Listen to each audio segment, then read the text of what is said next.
Okay, yeah, welcome to another episode of the Critical Introverts podcast. I'm your host, Senor Filth. Today we actually have two new people on the show. We'll start with Aithne, if you want to introduce yourself. Yeah, hi, I'm Ethne. I'm from Orlando, Florida. All right. And next we have Mitch. Yeah, hi, I'm Mitch. Um, Originally from Ohio, but now I'm living in Virginia. And my little design illustration side hustle is Aeronautdesignco. And I'm really into aviation, so I draw or illustrate anything having to do with aviation. And I got a little following on Instagram and Redbubble, Aeronautdesignco. If you like airplanes, check me out. But that's what I'm doing. That's what I love. All right, cool. So today, this is a topic I've sort of been thinking about for, I don't know, for a while, maybe like a few months, maybe like a month or so. And because I've been hearing people bring up this question, and we're going to talk about the sexual revolution, and we're going to talk about whether or not like it was either a success or a failure. Um, I guess I'll set it up by just. I'm not sure if it was yesterday or the day before. Matt Walsh and Rogan were on. Matt Walsh was on Rogan's show, and I normally don't listen to Rogan that much, but I just gave it a listen because I mean, why the hell not? And there was a segment where they have a disagreement on gay marriage, and I think I sort of noticed why sort of discourse is kind of really fucked up right now, and that conversation kind of like cemented it to me. Was that like you have the right that usually thinks in terms of they usually think more grander, more long term, more societal, and the left usually thinks more short term, more in the present. And when it comes to the sexual revolution, I think it'll be good to sort of more dive into like what are the long term effects and the societal kind of effects of it. Even from just like the discourse between men and women, stuff like that. Uh, so I guess I don't know if you guys just want to jump in with what do you guys think? Well, first, I would say the left is probably also playing a long game, but Mm-hmm. they don't make it explicit and they don't say it out loud like the right does. Right. Um, they do these little tactics, little tricks to get people canceled and to shut down conversation. So I think they have a long term goal. Mm-hmm. Um, it's just not spoken. Well, and I think that I agree with you. I came across something on Instagram not too long ago, and it was a memo um, from Planned Parenthood in the 1960s, and it basically was like outlining their I don't know, their objectives when it came to the next several years when it came Mm-hmm. to trying to control like population. I hate to just go there right off that, but this is, Yeah, but literally, I mean, this is what it was. And it had things like encouraging women to work, normalizing abortion, putting things in the water like endocrine disruptors and, those sorts of things. So I think that like, and I mean, this is legit. This was literally like a memo that was sent out. And I think that like when we talk about a long game, it truly is a long game. I mean, a lot of these like messages, this messaging that's been pushed has Mm-hmm. not been pushed for the empowerment of women, but for more sort of nefarious purposes. And Mm-hmm. they've done a very good job of selling it as the empowerment of women. But when you look at the long term consequences, that's not really how it's playing out, I don't think at all. Yeah. yeah. I think the long term end game for them is this humanistic utopia Mm-hmm. that they're trying to bring into being, and spirituality, responsibility, and people standing up for Something. individual beliefs Yeah. is standing in the way. And also part of that, is the family unit. They can't control the dialogue and how children are being raised. And that's kind of like a tool that they use is children and how they're being raised. So um, yeah, I definitely see that's probably their end goal when you boil it down. It's just a postmodernistic, humanist thing. That's why oftentimes in these Marxist movements, atheism comes along with it. So that's Well, I think that when we're talking about whether something is a success or not, you kind of have to define like what success would look like. You know, yeah. What does that mean? What do we mean by successful? I think for me, success would just mean like, is the vast population, are they generally happy?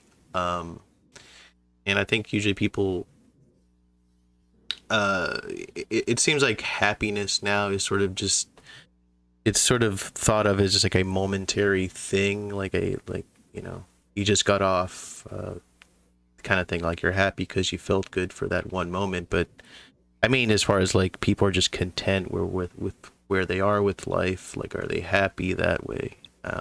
And I'm not. I think the rate at which women are on antidepressants and all sorts of mental medications at this point, I think the answer is no. Yeah. Yeah. And I don't think men are happy either. That's the thing about it. Like, I don't think that the sexual revolution really helped anybody, to be honest. I mean, is there any like good that you guys think came out of it? Well, I would definitely or something say that started good, but maybe just snowballed into what we have now. I would say it did more harm than good. If we can, what I can take away from it, the one positive thing would be breaking down kind of the old maid stigma and also the societal expectations and pressures for women to get married and start a family and start a family early.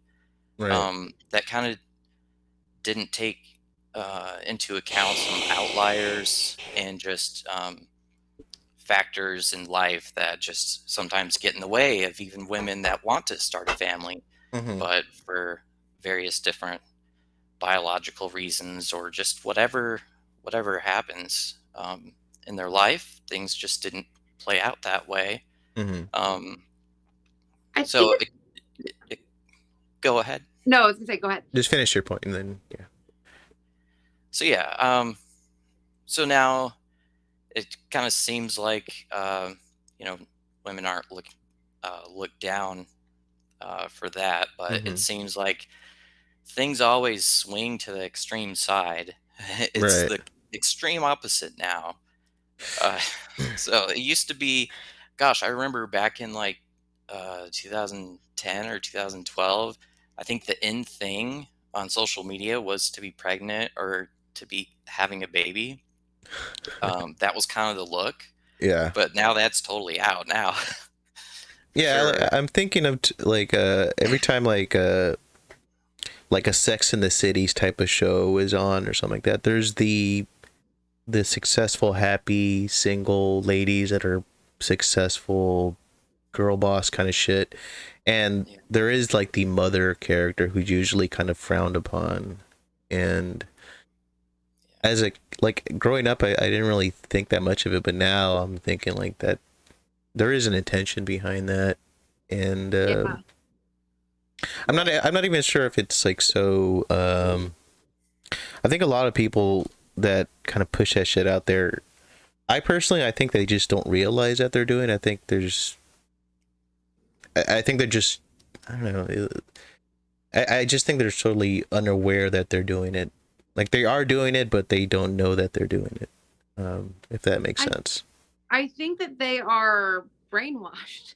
I mean, I have a lot of very successful friends from college who, make a fabulous amount of money and have very fancy job titles.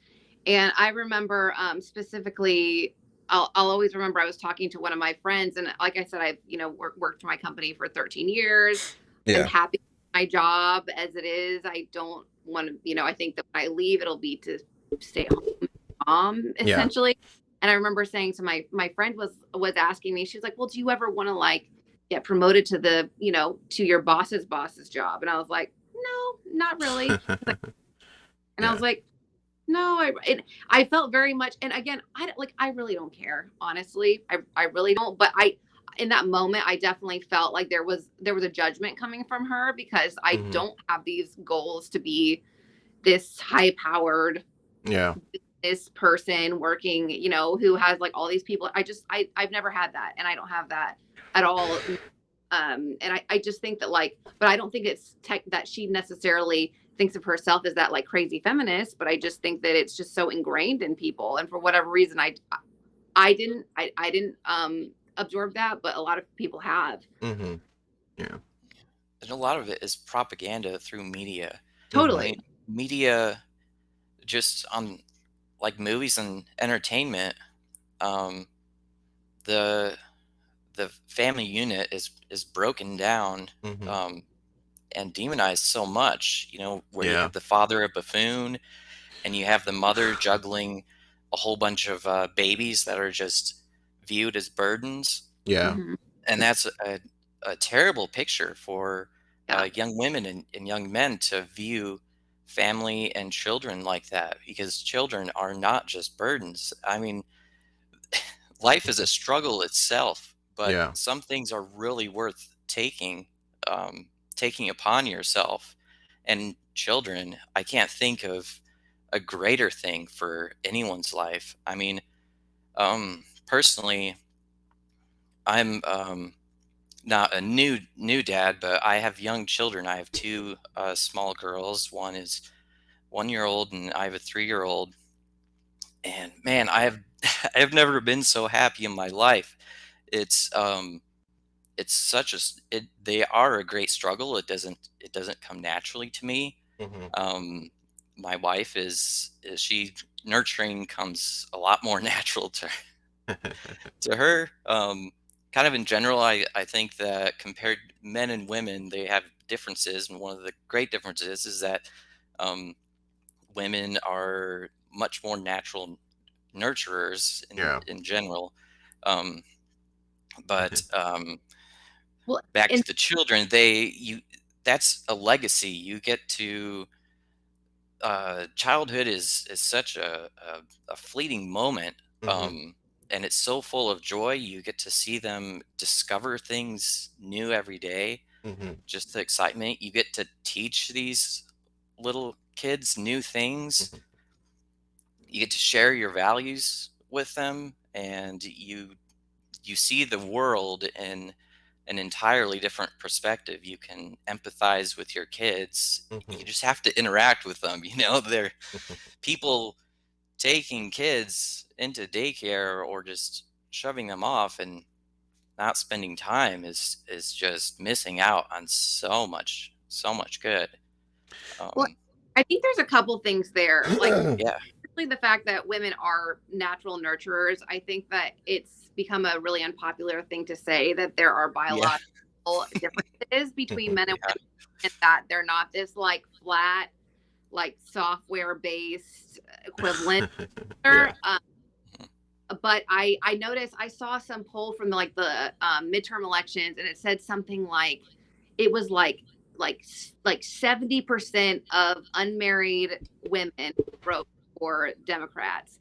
And I think that really speaks to when women don't have something to nurture, like a family, they turn outwards to society. And I think that actually has a lot to do with the woke things we are seeing, trying to save Black people, they're trying to save gay people, they're trying to save whoever, because they don't have kids and they don't have a family.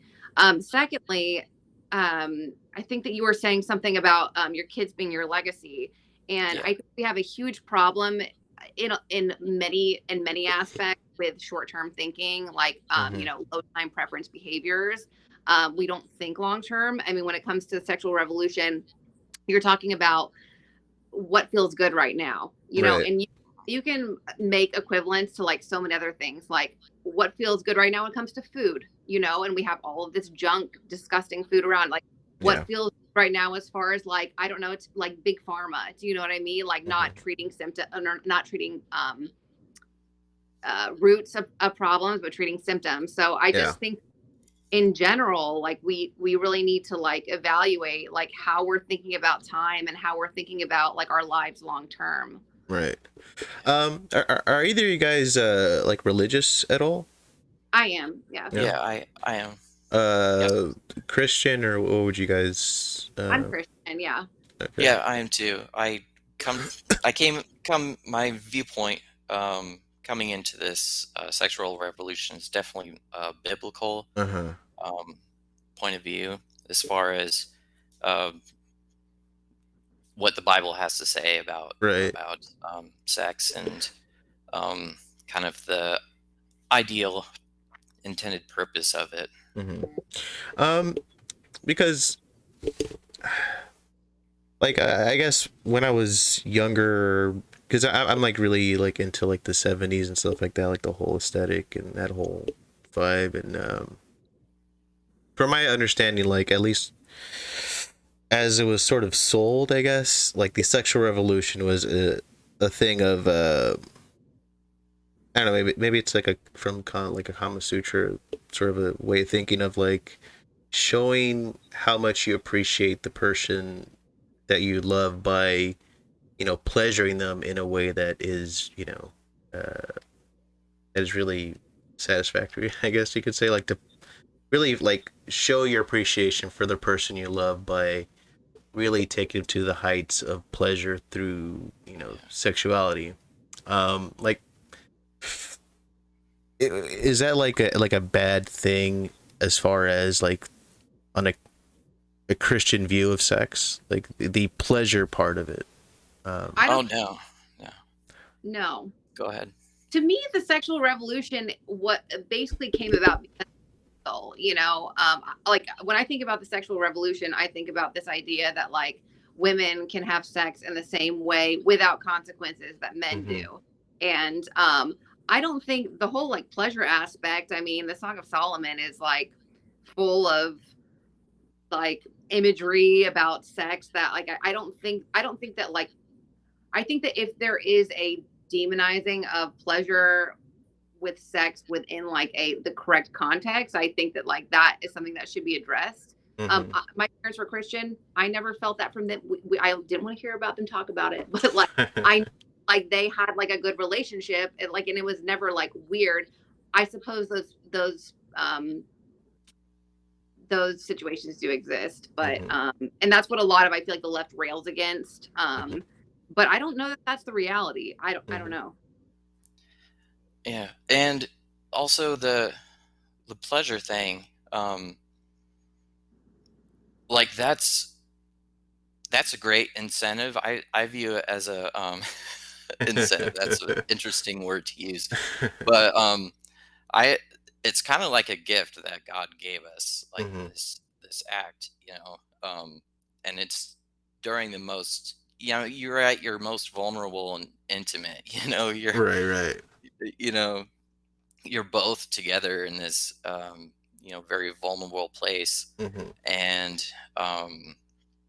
like it can be really scary, and you like, um, for both, and just awkward at first, but um, it really takes you to another level of intimacy, and um, that the the dopamine, the pleasure chemical is really strong, but there's also that oxytocin that just floods you, and that's the bonding hormone, and that's why a lot of people that are during these one night stands, they climax and they say, I love you, I love you. Like some people, they just start saying, I love you like crazy.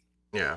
Um, but that those mechanisms are meant to, I believe that, like sex is intended within a marriage, is the safest and best way for it to be manifested, Hmm. and that the dopamine and the pleasure is just a great way to strengthen a bond Hmm. in a marriage. Well, and And women aren't really experiencing that when it comes to casual sex, which is what the sexual revolution is about. Hmm. yeah, So, you know what I mean? So if you're talking about whether it's a success for them, it's like this like incentive that's there. It's not even like women are really like reaping the benefits of that anyway. Like there's not I'm not really sure why women would want to pursue a movement like this in the Hmm. first.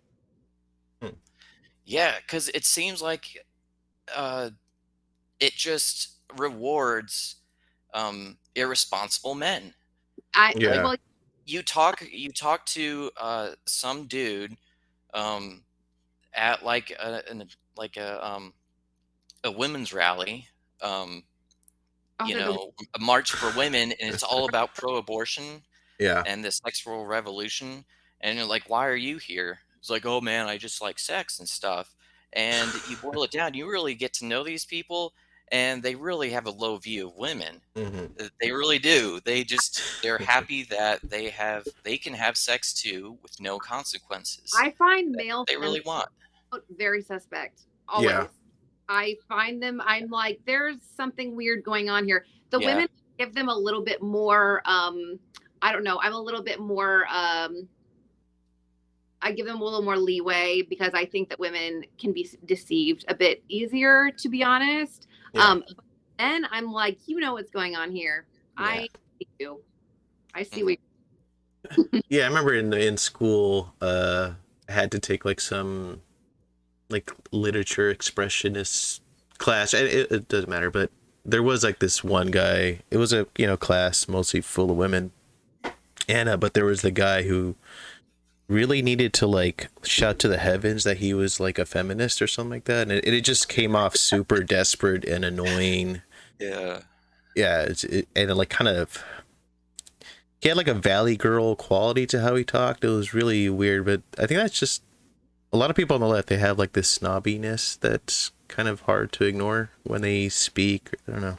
It's weird, but yeah, it's such a weird turnoff. It just seems really weak to me. yeah, it is. And I think especially so you mentioned being like at like a, pro-abortion rally or whatever. It's Hmm. like I think that that's like a huge outgrowth of the sexual revolution that I actually think that I was thinking about it today as I was reading the prep email and like trying to like listen to some stuff. I think that's probably the worst thing that's come out of it. Hmm. Especially because the slippery slope has indeed shown itself to be slippery. I Yeah. think that the abortion legislation that's passed, even this past time, like elective abortions being in the third trimester being legalized in 3 states now. Montana just passed basically if a child survives an abortion, it is not entitled to like medical care. So basically, Wow. I mean, the fact that like we've gotten to this point where abortion has become such a sacred right, quote Hmm. unquote, to people to the point that they will become apologists for it's essentially infanticide is, I mean, has been pretty honestly disturbing for me over the Yeah. past few days. I mean, over the past like few years, but like really over the past couple days, I was like, I know people that voted for this. Hmm. Yeah. Like people, Yeah. Go ahead. Go ahead. I'd say that the people who believe abortion is a right, and um, they have admitted that they are killing they're taking a life. They're willing to say that now. They really don't believe in the Constitution and the rights of the right to life.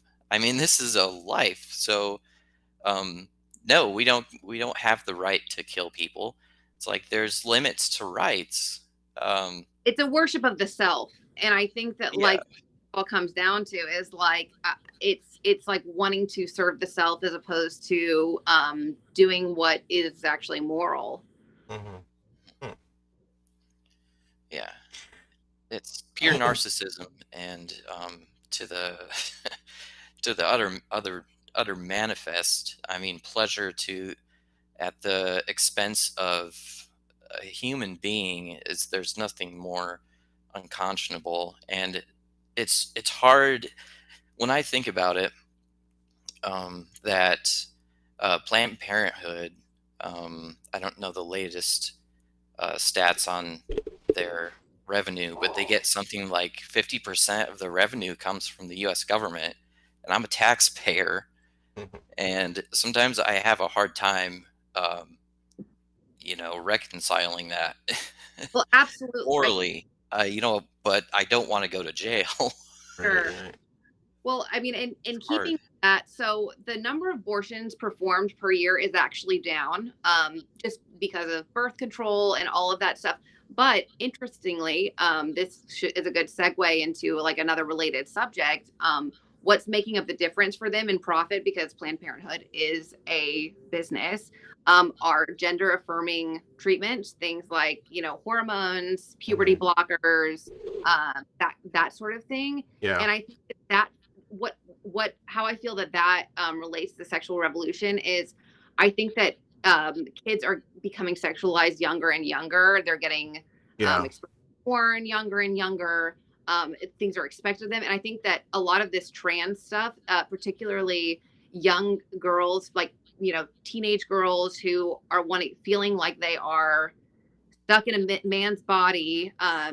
They're positioning and, sort of like in clusters, and I think that has like a lot to do with them being sexualized at a young age and not feeling okay about that because that's normal, and Yeah. feeling that means that they're a man. They're a guy instead of being a girl, and I think that, like, that really feeds into a lot of it. Like, I was it's insane, the amount that, like, people feel like they can't live out their natural processes anymore. They have to create these other words for what it is that they're feeling, or Yeah. like other processes, and it has real consequences. The sexualization of kids thing is really kind of, it's hard to kind of stop when you think of how easy it is. Like a kid could just go on Google and search tits or something like that, and boom, porn. Like I remember, when I was in like my little perv days and pre-teens, like it was kind of a struggle. It was tough to like find that stuff. Like you had to just get lucky. And When you were younger, it was like yeah, a thing. You're like, oh my gosh, look at yeah. this. Like I remember the first porn magazine. I literally found it. It was in elementary, and I was with my friend, and we found a porn magazine in a bush, and that was like the holy grail. But like that took some effort. You know what I mean? Were you in the Mighty Ducks? Wasn't that the first scene of the Mighty Ducks? No, I'm just kidding. Uh, I think that's uh, where I found like, me and my brother, we were like out hiking in the desert, and kind of the same experience. We So found funny. something, just and it found was some porn. really weird to us. It was like, what the heck? Yeah. Like I remember when I first like saw like triple X porn. I was younger. Like I never saw, I guess, the close up shots, I guess you can say. And like before then, like, you just used imagination, got creative, but seeing it like so like in my face like that, like I literally had to like turn it off, and like I had like to take a breather, like, oh fuck, saw some shit. Wow. So I can't imagine like how it is for kids nowadays. Like it's so easy. Well, And again, especially young girls, because their brains are not developed, yeah. and you have like 16-year-olds getting double mastectomies, because they don't understand their bodies yet, Yeah. and Yeah.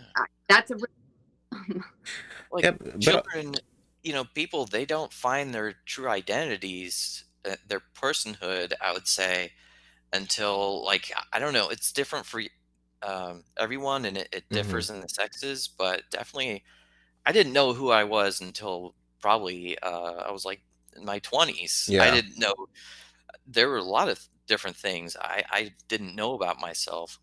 Yeah. Um, really awkward, and still trying to figure out what I was into and stuff. Yeah. So locking people in biologically, doing these things is gonna it's not gonna play out well. I think they're starting to, on the media, try to stop the demonizing of detransition, and they're letting, people who regret some of these transitions they're starting to let them talk on social media. I mean, there was one person that was kind of viral, talking about their hair loss and stuff.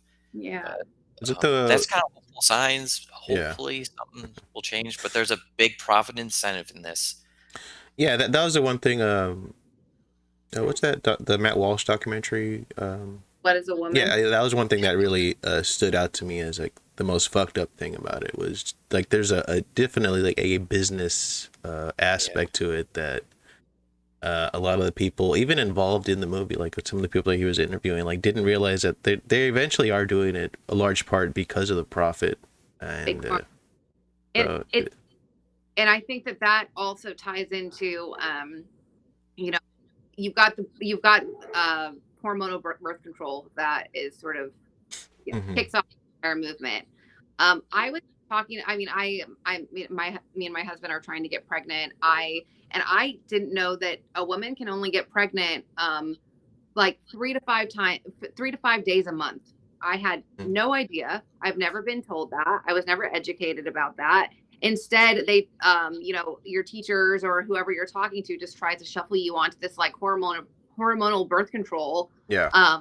And to me, I have a lot of friends who I think that people are starting to wake up to it now. But I mean, everything from like weight gain to depression to I had a friend who almost died because she got sepsis from her IUD.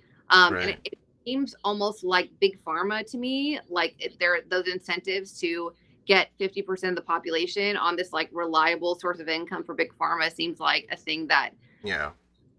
could be a thing. I don't know. Yeah. Well, I think it's part of their utopia. They want to control these natural processes. They want to control. I think it's part of. Totally. Maybe it's part of.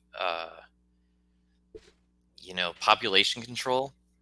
But I mean, there's definitely an upside to contraception when people aren't ready to have kids. Right. So Well, sure. there's that too. I mean, we do need that. I mean, we can't have.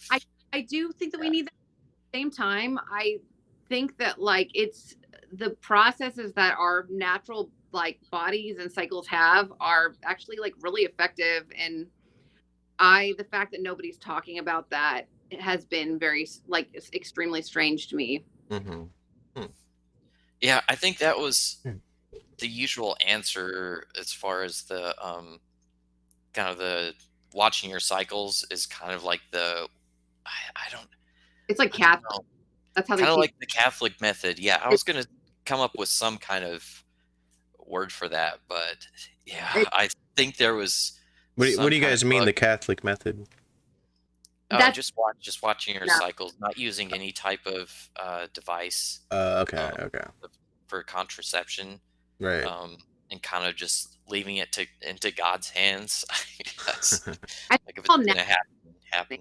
Like not being. But the thing about it, and it's again like I think modern medicine is great in a lot of ways, especially in an emergency. But I don't know. I've become very sort of wary of all of these. I don't know, ways of altering our body's natural processes. I think especially if you want to use a condom, I think that's probably fine. But like I think that hormonal birth control is really bad for women. I saw this thing on this clip from Joe Rogan, and it was I don't know who it was that he had on, but it was somebody who was talking about how basically hormonal birth control can essentially make a woman not pick up like the natural signals that like the natural like pheromones that like come off somebody who might make a good partner for her. Right. So basically like it can even affect like who a woman is attracted to and who she chooses, and sending the wrong signals in that way. So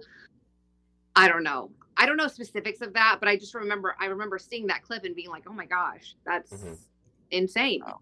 Yeah, that's crazy. I guess another thing that I wanted to sort of bring up as far as like the possible good of the sexual revolution is like it's just the idea of just sex being better for people. Like it's more having it be more enjoyable, more exciting, or whatever you want to call it. Like if someone watches, let's say, a porn movie and then maybe gets a couple tips on what they can do to their partner, like, would you guys see that as a bad or a good? I mean, I think that's good, but like I think at the same time, like I don't necessarily know that that's part of the sexual revolution. Okay. I think the sexual revolution is all about The women, freeing of, right. yeah, I freedom. think there's Because again, there's my parents ways. are sorry, Uh, go Go ahead. ahead. There's I was I was the Athene go and then Mitch. Yeah. Yeah, you go ahead. You're in the middle of an idea. my parents were very like Christian conservative, like very very conservative, like Mm-hmm. always. But I never felt that they were repressed. Mm-hmm. I mean, Right. Because I guess because I grew up with, like, mainstream media depictions of, like, Christians and stuff like that. Like, it was always presented as like Christians were, uh, regarding sex as a whole, like, were a lot more prudish about it, right. and like your parents weren't that at all. I don't think so. I never got. I mean, I have found things. I have, my parents are not repressed, and I don't think that Okay. just 'cause you're Christian means that you're repressed at all. Right. Right. Yeah, no, it's just we put it in the right context Mm-hmm. Right. because you pull it out of marriage and it gets really messy really fast. Uh huh. Um, yeah, it starts getting confusing, and also when you get married, you compare past sexual partners, and it can just it kind of takes the shine out of it, kind of the newness. Mm-hmm. And there's ways to learn methods, different positions and things outside of pornography. Like Right. that's a really risky thing a really risky arena to learn something new. And also that's a performance. Mm-hmm. Um, these are actors. Yeah. Yeah. They've done this they a million times. I don't know how they do it, where they're not like bonded with people. They shut something off. I have no idea. Those Mm-hmm. people, um, they they just treat it like a job. It's really weird to me. I don't know how you could do that. Um, but yeah, porn just definitely does a lot more harm than good. Yeah. But I think that like what you're saying about like, being with a long-term partner and like pleasure within whatever, I think that you should be married personally, but like I mean I'm not gonna, I'm not gonna pretend like that is like the norm for people at all. Mm-hmm. But I think when I think of the sexual revolution, I just think more of like again like casual encounters being expected and being the norm. And I Mm-hmm. don't think anything good has really come of that. I really don't. Like Mm-hmm. because I think that even if you are talking about like a long-term relationship that you're not married but you are in a long-term trusting relationship, that's different than like this idea that you can kind of like hop around and not and have no consequences from it, you know? Mm-hmm. Yeah, because you're always I.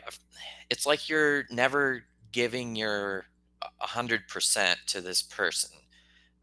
You're always having one foot outside the door, and you're there's always that line of like, oh my gosh, there's a worry of this person leaving me.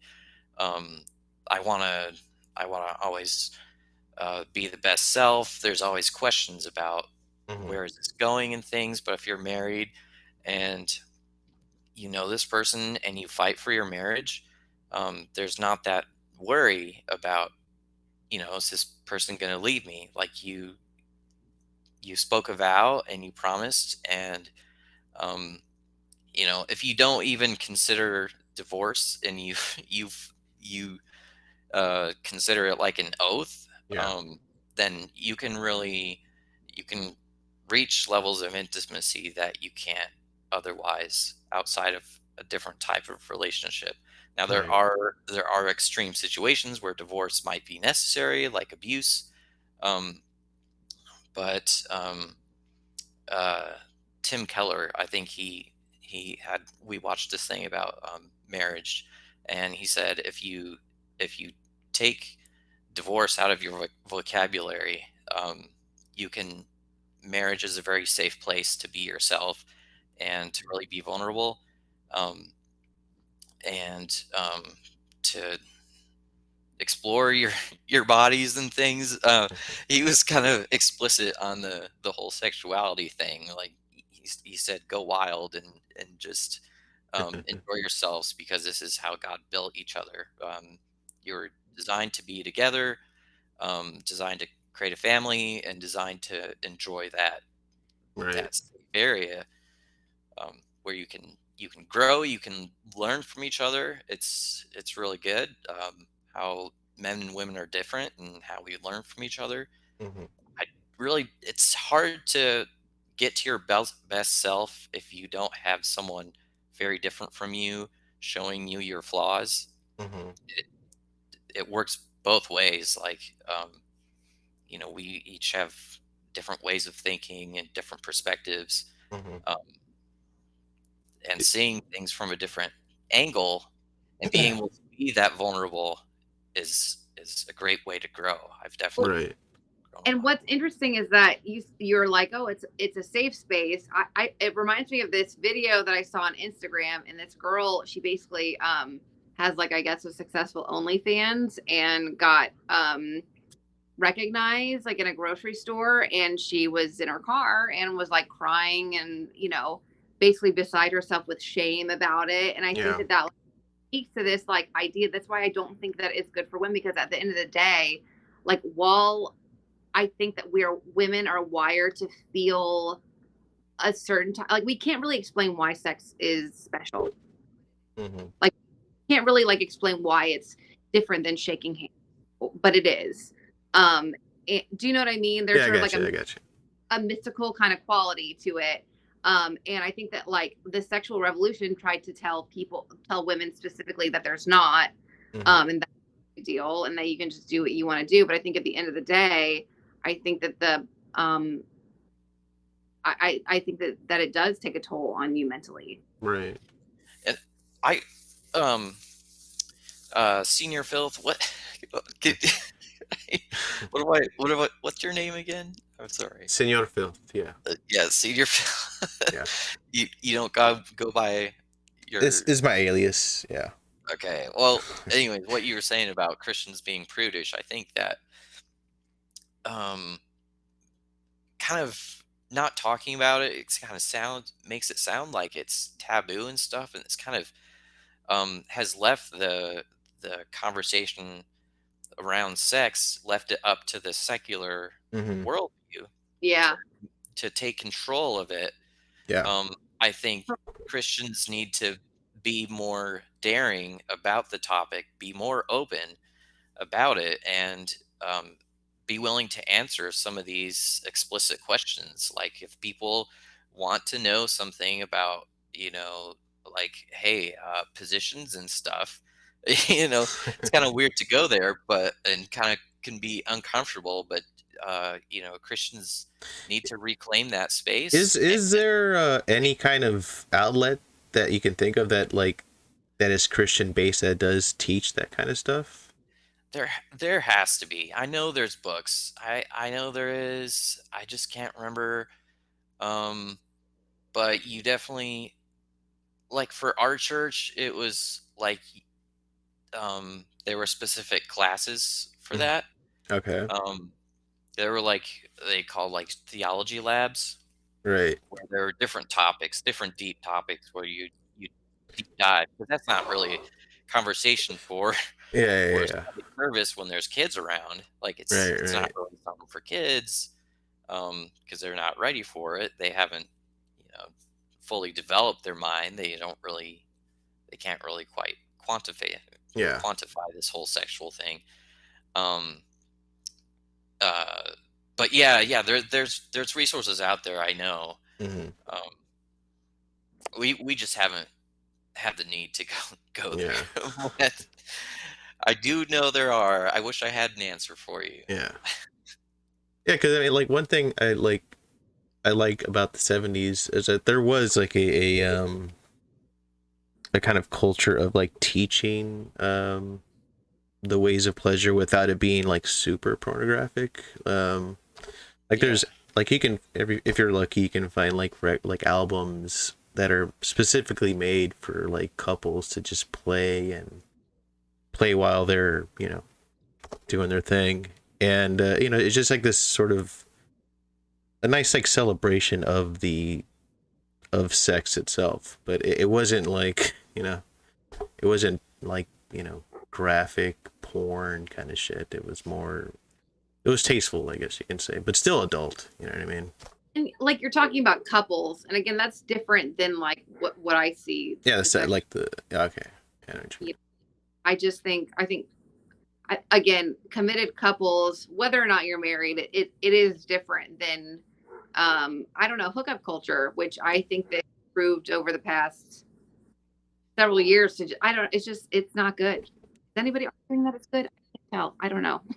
Yeah, I don't know. It's That good?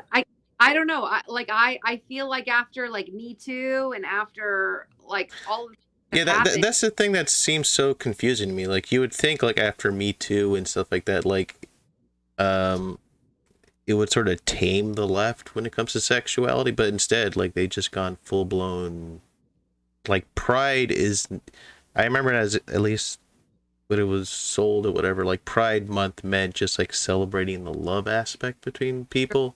And now it's just like full blown, just overt or debauchery. And it's like, that's just Yeah. turning people off now. And like, Oh yeah.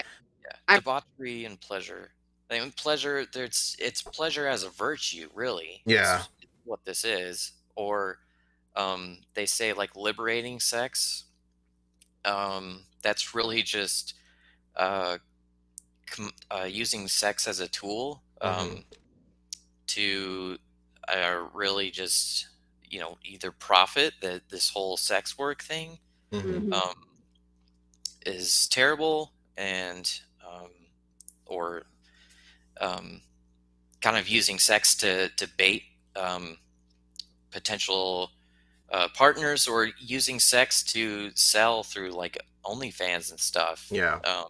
Well, it's You know, interesting because I think that it's funny because when you're on the right, it's kind of like assumed that you're pro capitalism. And I am pro capitalism. I think the fact that we can like, you know, buy and sell each other's goods is excellent. That Mm-hmm. being said, I do think that there is like an ethical element to the conversation when it comes to like, pornography. I mean, pornography exists because of this sort of like, and it gets sicker because of this kind of like profit motive, Yeah.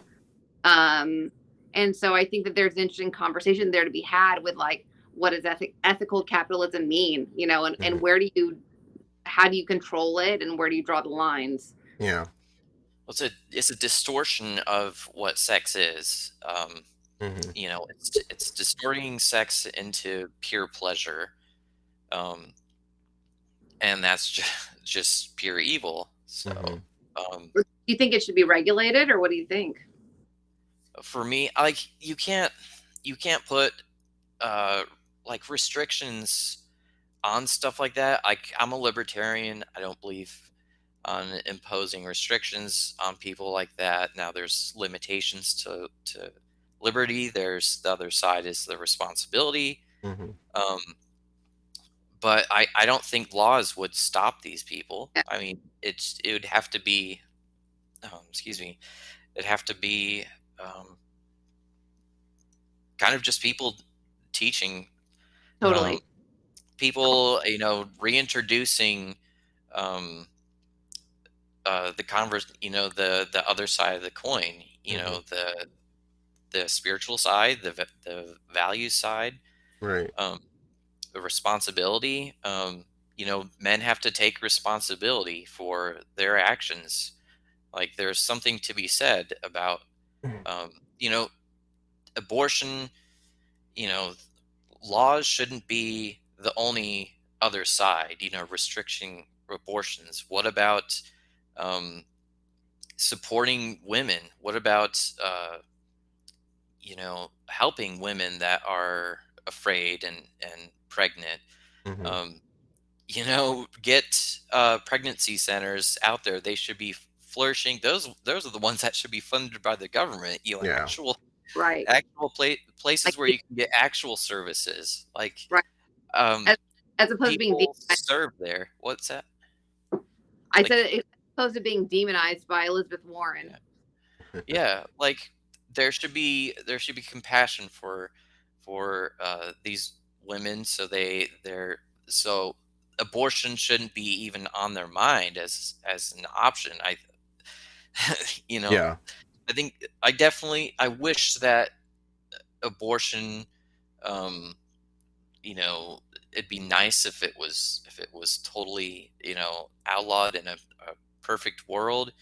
But I know there's a lot of people out there that just wouldn't fly, and that would just enrage them more. Hmm.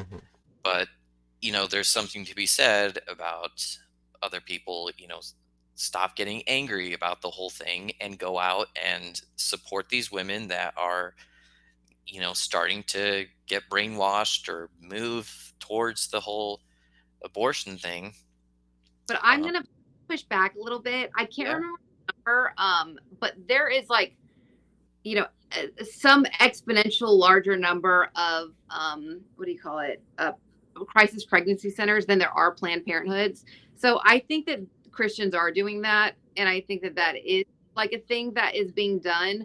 I think that we have gotten to a point where abortion is really it's almost become this like weird religion. You Yeah, I have think people so too. on stage thanking her abortion for allowing her to have the career she had or whatever it is.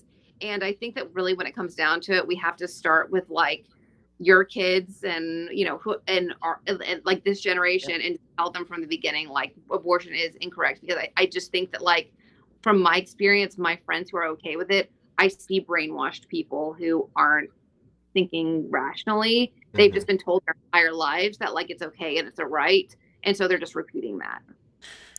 Yeah. Are you guys both like fully against abortion, or is there like any like leeway? I'm an abolitionist personally. That being said, I do recognize that like I recognize how your average person sees a difference between like the abortion pill at 6 weeks and a third trimester abortion. Do you know what I mean? Like I Right. think that like a it's not technically different, but like as far as the process that happens, like I have much less respect for somebody who defends a third trimester abortion than somebody who is like, well, I think you should be able to take the abortion pill. I'm like, well, I think you're wrong, but I mean, okay. Yeah. You know what I'm saying? Right. What about you, Mitch? Oh yeah, it's a life. There's no question. Right. It should no. Why are we even considering this? It's unconscionable. Yeah. So I think that's like the one thing I always respected like conservatives a lot more, is that they like, you guys have no problem in saying like with something like abortion, like at least to some extent, like to say like where you're not cool with it. The left, like they just they don't have any concept of like having a specific like fence on a subject that they're like, okay, that's too far for me. And Totally. Well, and that's kind of what I'm saying. Like again, like I'm not okay with it at any point, but I Mhm. am like when I start really digging into it with people, Mhm. you start getting into like fully formed like limbs and Yeah. brain like heads and all that stuff, and people start getting squeamish. Yeah. And if you don't start getting squeamish, I really question like I'm just like there's what's going on. I think that a lot of the abortion debate, um, it's tied up in like lack of education. I think that if people saw what happened, I think there'd be a lot more people who are against it. But I agree with you. I think that you have to draw a line. I think the problem with the left is that they think that morality is completely malleable. There's Mhm. no right or wrong. And again, coming back to the sexual revolution, the only parameter that they have is consent. And when the only parameter that you have is consent, everything else is fine as long as both parties consent. I think that you really like end up with this like slippery slope, because even consent is sort of like a, I don't Yeah. know, airy fairy kind of thing. Yeah, yeah, and like that concept of like the left not having like any borderline. I think that's like one big thing that COVID really kind of exposed to a lot of people. To me, like I couldn't get anyone to say like, okay, when do you think this shit's gone too far? Like they're so uncomfortable with like having a personal like, okay, this shit's for Conviction. me, and um it's really weird that like that having something like that is you're just labeled a conservative, which is Yeah, and it's the weirdest thing. they're part of this cult of woke, Yeah, where it's like a religion, and they have their whole worldview wrapped around this Marxist crazy yeah, postmodernist view, and they're afraid of that shattering. Um, it can be really, it can be a scary thing for your worldview to be completely shattered. These um, firm beliefs that you've had and have never been challenged with. These people have never been told anything else in their life. They've never been told no. So once they come up to a challenge, any small crack in it is a very fearful thing yeah. for these people. It reminds me of some very shallow, some Christians with a very shallow faith, Hmm. that they get really scared about talking about science. Um, and they don't want any type of questioning of their faith. They have never questioned or tested their faith in their life.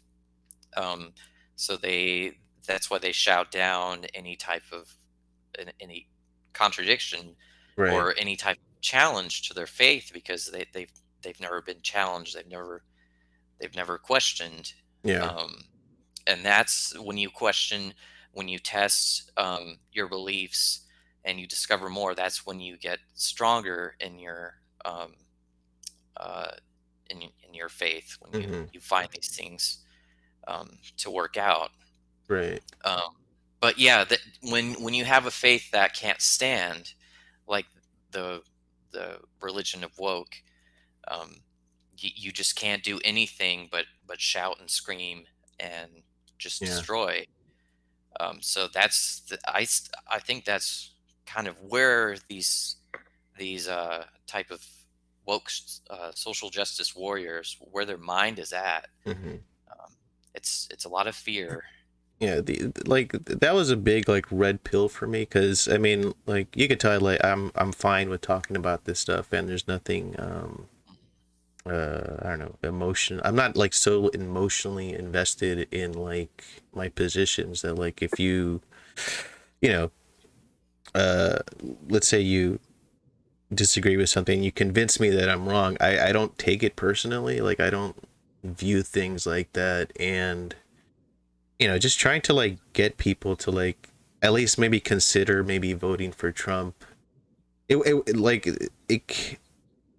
their pushback came off like as if I was trying to sell them some religion, but I was just more thinking in like more dorky like economic terms, you know what I mean? Like crime rate terms, but they were just so um I guess I just had no idea how tribal and like as you said like religious people are with like these kinds of things. And I think that like, yeah, they really, there was a push against him, like nothing you've ever seen. And I was honestly, I was anti-Trump until 2020. Like my parents were big Trump people, but I was like, oh my gosh, he's blah blah blah. But I will say, I had friends who sent me, who said things about Trump that I was like, they're like, he's literally Hitler, and I was like, well, except for, Come on. yeah. but I didn't really say that. I was like, whatever, yeah, fuck that guy, or whatever. And I think that like, and then 2020 came around, and I started to like kind of like a little bit of what he said, and Yeah. and next thing you know, I was voting for him. So it's like, I'm I, curious for someone like you that like you were a Trump hater, I guess. Like what made you a Trump hater? Was it just like the media surrounding you or your friends? Like what was it? but I was never really committed to it. Do you know what I mean? Like I said, like I said earlier, I was never political until like Right. 20 all. Like I was like I voted for Obama twice, like but I didn't really know what I was voting for. Yeah. I think that being a lib is the default position for people who have gone, who go to college, who Right. pursue Right. whatever, because I think that all your friends are doing that. But as soon as I got presented with what that actually meant, which was, locking down whole populations and Mm-hmm. telling white people racist, all of that, and all of this stuff, and excusing violence against Right. like and property. That was when I really was like, wait, what do I believe, and like what does that really mean? And then I found that like I've never believed any of that stuff on the left at all. Yeah. So I'm trying to like think of like when I have like family members and stuff that are like legit like like Trump derangement type of people. I can tell like that they don't really know much about what they're actually talking about, Mhm. and I just wonder like what's the pattern that like makes you so like that pushes you to become like have such an opinion about something you don't really know that much about. Like I don't have an opinion on The Godfather, and because I've never seen it, you know what I mean. So I don't have like this devotion that to defend it being a masterpiece of a movie because I never seen it. Listen, the more I don't know, the more time goes by, the more I just think that like it is the people who can think outside of like this mainstream tribalism. I think it's a personality type. I really do. Mm-hmm. And not just, but I Yeah. think that it's to do with like spiritual faith as well. Cause I find that like almost any back on like wokeness or whatever, it may not even be Christian, but like they have some kind of like faith framework to work from. Mm-hmm. But I really do think that I don't know, I've stopped trying to convince people, kind of like Yeah, I'm kind of at that point too, you and know it kind of sucks, but it does. I mean, But you know what the thing is, I really think that there are issues that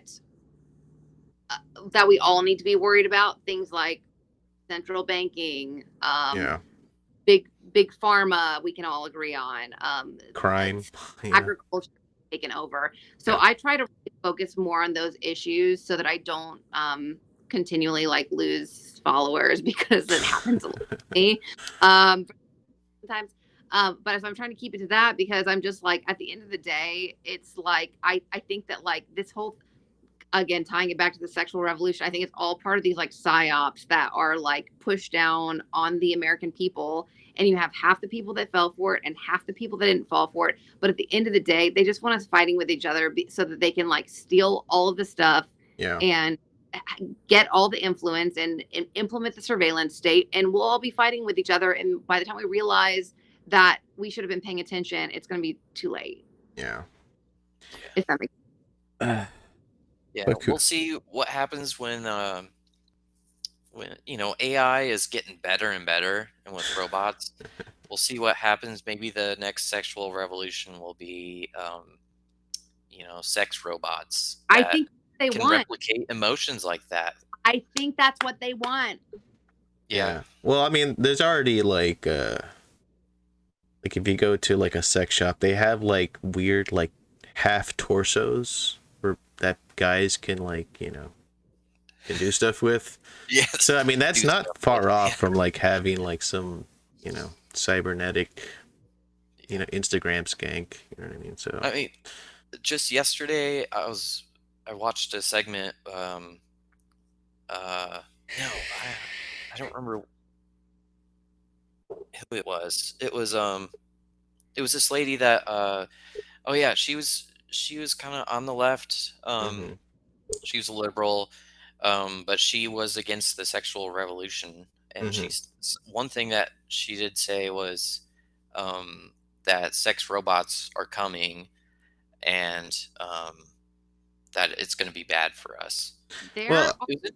I mean, listen, go isn't ahead. isn't the vibrator technically kind of a sex robot in a way?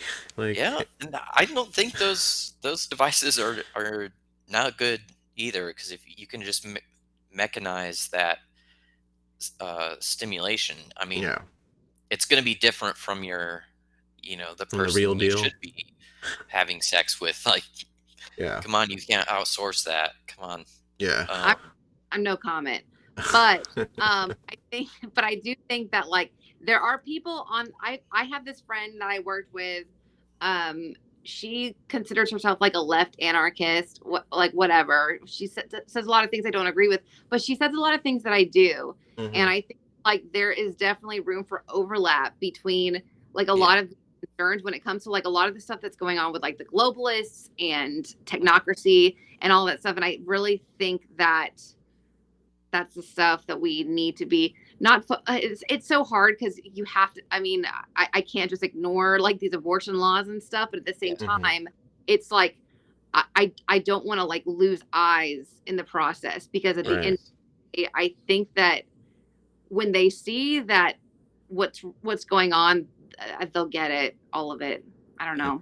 Because we need to live in harmony. Like, it was horrible when COVID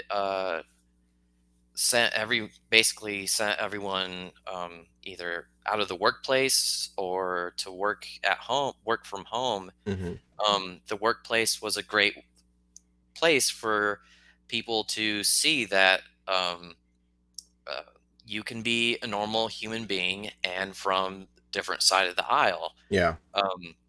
I worked with people. I actually worked at Merch by Amazon. It was an actual Amazon workplace. That was crazy. Um, it actually wasn't that bad. Like, they actually cared about you and stuff. And we printed T-shirts like this. And you could see the in thing. And "Let's Go Brandon" was the biggest thing forever. Those things just shot out of that printer like crazy. Yeah. For the longest time. Anyways, not to get off on a side tangent, but I know that I worked with a lot of, you know, uh, libs and stuff, and people of all walks of life and skin tones, and um, like, we worked great together. Everyone just, getting the workplace, doing things, accomplishing a task together is a great way Yeah. to build, you know, bonding, and um, just it's good for social cohesion. So, the absence of that is really bad.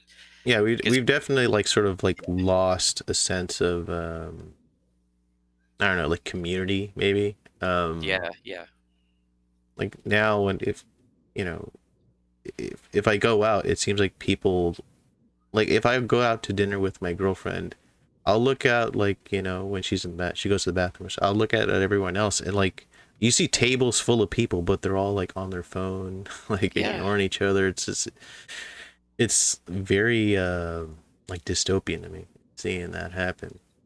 That's why I think that what I always say, that the solution to all of this, all of these problems we're talking about, is localism and like building your own community. It's like rebuilding them essentially. Yeah.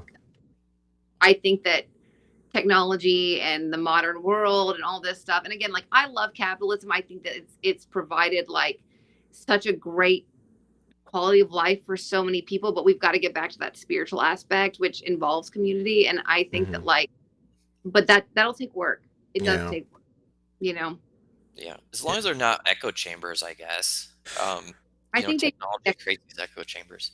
I'm very pro gatekeeping. So I think that you find your neighbor and you find your group of like-minded people, and you know what? You don't have to. That's how the left has ruined everything.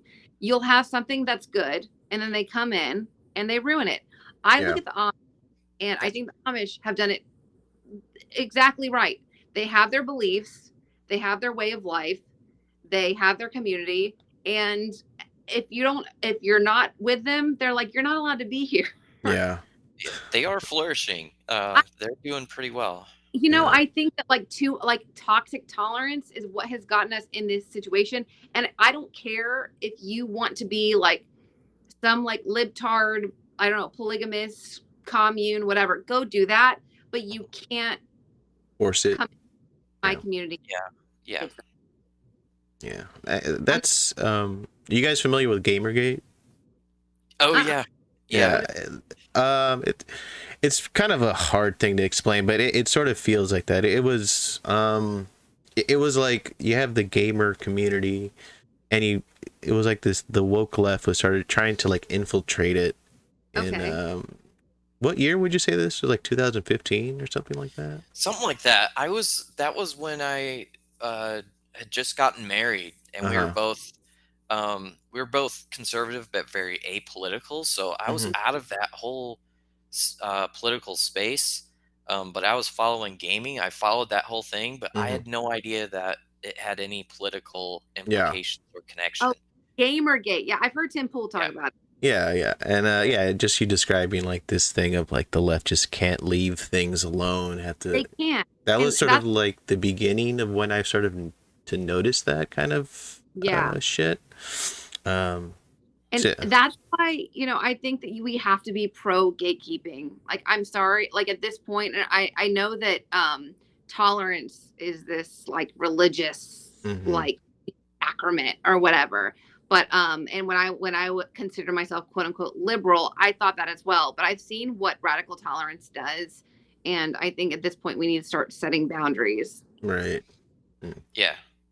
But I guess what I mean by as long as we don't make echo chambers is I guess there has to be some place where we can um, live in peace. Right, Well, right. So, you'll need to have commerce between them. It's like we don't have every resource we need to, whatever. But for example, I have I host sometimes like parties at my house for some girlfriends of mine, and I'm sorry, if you're woke, you're not allowed to come, you're not yeah, invited. yeah. And there are a couple of people that I know that were like butthurt because they weren't invited, but I'm like, I'm sorry, if you're a they them, you're not allowed to be here. It's just, you're just not. But do you see like any I don't know, like a flip side of that, like a result of that? Like I think the woke left turned woke left because they just sort of totally shut themselves out from everything. And don't you think that like the same effect would sort of happen if like you do the same? Like In what way? What do you mean? that, like I don't know, that you'll sort of like uh you sort of like go further into your own little bubble world and kind of, I mean, I'm you know what I saying mean? that you're like a free market traditionalist to be Hmm. at my party, but I am saying that, like, especially as I think about having children and stuff, I can't have this ideology around my Right. kid. Yeah, Yeah. Um, I got you. Yeah. so ultimately, I mean, this girl that I didn't invite to my party did block me on Instagram, but I don't care. I don't care. At the end of the day, I think decentralization is the only way out of this. We need to be creating smaller, less centralized communities. And I don't think that that's a bad thing. I Right. don't. They can have theirs. I don't care if they should have theirs. Right. But and they don't get to come in. Yeah. I got you. I think there should be some place where we can have dissenting voices, Hmm. um, kind of have a check, kind of to keep a check on Right. um, crazy rabbit holes. Yeah, yeah. Well, Sometimes I think I, that's the danger for the left is when they don't have the counterpoint. They go off in crazy rabbit holes. but Jordan Peterson said that. I think the I don't know if I agree with this, but he said that the left uh, they are the voice for the marginalized or the minority, and that the right aren't. But I think the right does care. I don't know. I think Hmm. we both have. I don't think any one group has all the answers. I think Right, we right. need some kind of way that we can all come to some kind of um, view of the some try to fit all the pieces together. But Yeah. I don't know. I do struggle with that. I am in agreement that there's places where you need to be just I don't want people coming in and talking to my kids. Like Right, right. I don't I trust people unless I know you you look completely. you look at what's happened to like churches across the United States, and they have a lot of them have gone woke. Yeah, Um, Mhm. yeah, my my older brother, he went from being this like he grew up listening to Rush Limbaugh. He was like against gay marriage when I was for gay marriage. Do you know what I mean? Like, Yeah. it was now he's like this like mainstream media Biden fan person. And I think it has to do with the wokeness that has infiltrated his church.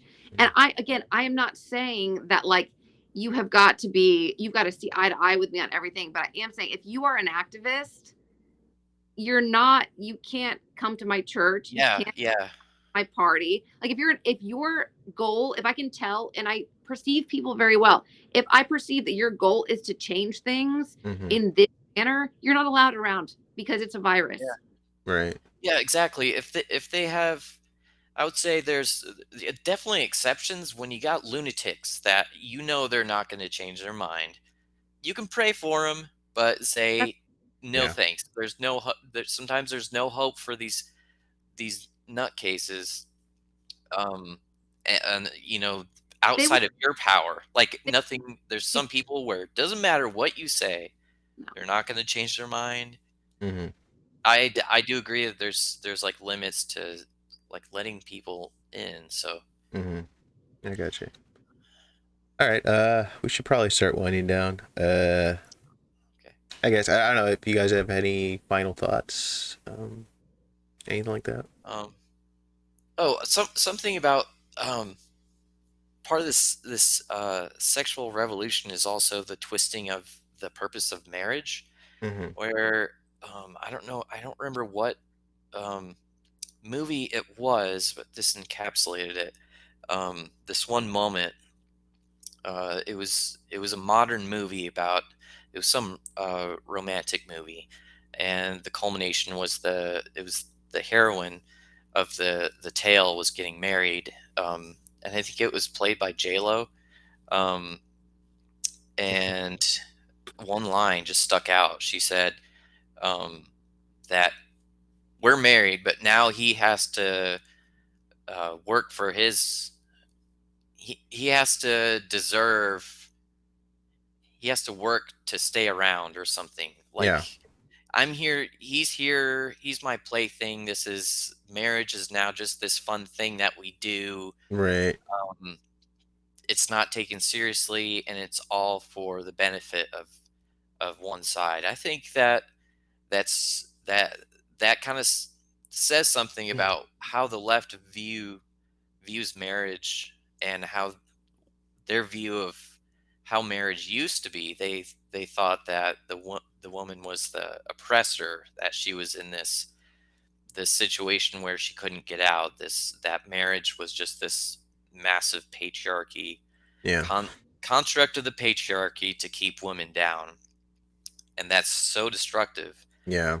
And now, it's funny. I just saw today Matt Walsh, one of his bits. It was like J Lo and I agree on something. I was like, And J Lo got married to Ben Affleck and took his last name, and she got hate for that. I was like, isn't Yeah. this interesting? That she played this super woke Yeah. uh, woman on this silly romance movie. I don't know why we saw it, but now she actually fought for her. She didn't apologize for taking um, his name. She said why, and it was based. So Yeah. yeah, that Yeah. that's that. I think that's probably the last thing I want to say about the twisting of the purpose of not just sex but also marriage, Yeah. because I mean, I believe those two things those two things yeah. they need to be a part of Yeah. I the mean, whole that equation. could be a whole episode in itself. Yeah. But that'd be kind of fun to bash around in. I never pictured J Lo to be based, but something about that. It's I hilarious. one thing. Yeah. Yeah. All right, I guess we'll end it there. Athene, if you want to plug anything. Yeah, I mean, my Instagram is Pinkatlasshrugged. That's about it. That's where you can find me, and this is fun. All right. Mitch, do you want to plug anything? Yeah, right now I just have my red bubble. That's where I'm at because this whole Aeronautdesignco is pretty new. Um, uh, so yeah, if you want to, if you like airplanes, check out my stuff. Wish I had some stuff with me, but my style's kind of retro, kind of vintage. I kind of bring some history into it and accuracy. So um, yeah, I got some stuff for all ages, and I got warbirds and then also modern jets and stuff like that. I don't know if you guys probably aren't into that, but I'm an aviation nut, Yeah. so All right. All right, that's cool. All right, so I haven't really been able to vend in about a month or so, so that's a bummer. But I'll try to get back into it maybe after Thanksgiving. I'm looking to start a movie-based discussion show where we talk about uh, films and why we like them, and maybe even the philosophy behind them. So keep an eye out for that. I'm also trying to get a music mix show, so be on the lookout for that. But beyond that, thank you guys for watching. Like, share, subscribe. If you want to join in the conversation, just hit up the description, the comment section. We'll see you guys. All right. all right, thanks. Peace.